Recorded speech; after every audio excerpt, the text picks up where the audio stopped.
So what do you think hardcore is? It's a violent hippie. Hardcore is just the word.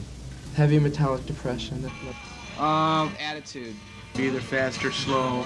It's not really ever meant to be pretty or anything like that, but it usually has a message to deliver. I'd say hardcore covers whatever rock, where rock leaves off. It's cheap, it's loud, it's fast. I don't know what the core has to do with anything, but it is hard. You have to see it and hear it for yourself.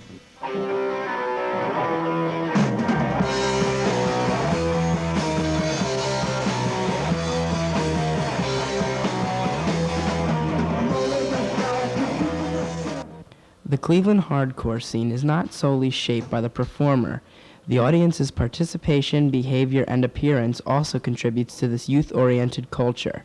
Participation occurs in the form of slam dancing, in which fans move about smashing into each other. For people who don't understand what it is to move about and run into people as you're moving about, how do you feel about that? Well, I feel it's, I wouldn't say it's violent. I guess basically it is, but I don't think anybody's intent is to hurt anybody. I think it's more football than anything else. Yeah, but the kids get into it, they don't want to just sit there, you know. They like it, they want to dance and shit, move around. Is there money to be made by the musician? As far as the money, no, there isn't any. And back with the Dead Kennedys, we got paid about $100. Considering how much tickets were, how many people there, probably should have been a lot more money than that. Any opening band you see, like at what's the place, Peabody's, the most money you can make is $50. We never make any money. Enough to pay for gas. Is there respect? I think sometimes there is, at least from among other musicians, because they know the kind of shit you have to put up with. Even if people don't like us, they know who we are, been around. But I don't think people so much, I don't think they follow us or anything. I don't think they listen to what we say, but it's like, oh yeah, there's that person, he's in this band, she's in that band. Although both men and women are visible in the Cleveland hardcore scene, the musicians and the slam dancers are predominantly men. Why is this? When you get your face tromped in by like a big waffle Buddha in your face, you know, it's enough to discourage anybody. You'd have to ask women in the scene. I think a lot of girls are just intimidated because it's pretty violent and it's kind of scary because you've got to like go up and risk like your life. Life and limb. The roots of the Cleveland hardcore scene emerged around 1975.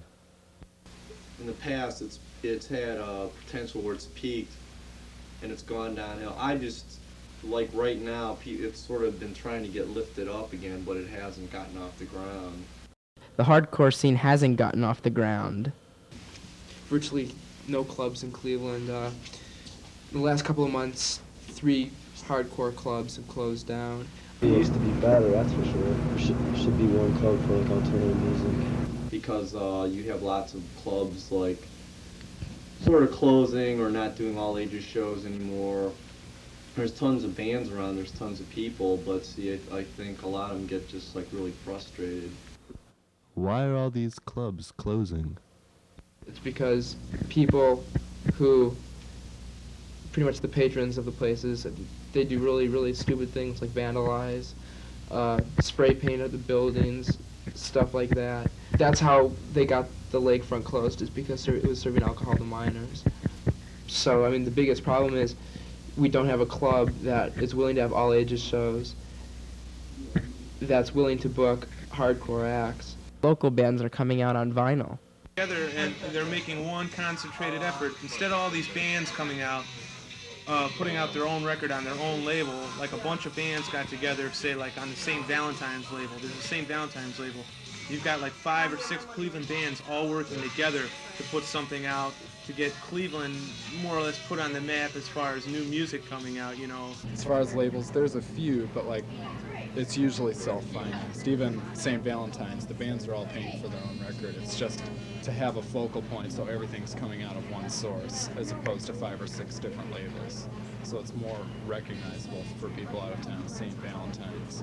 Other aspects too, like the formation of a magazine or a paper or whatever called Alternative Press has just broken onto the scene here. And a lot of things seem to be merging right at the same time. You can start a fanzine and stuff, and you can get lost real fast, and 2 issues and boom, you're gone. They're getting bigger. And yeah, that thing's going, and it's pushing 4 Cleveland bands. We got the St. Valentine's thing. Things seem to be merging, right at the. That's hell. Anything, for that matter, has to. It's a combination of different elements or chemistry of different components of something all happening at the same time. And that seems to be happening right now in Cleveland. Cleveland's a tough town to make it in.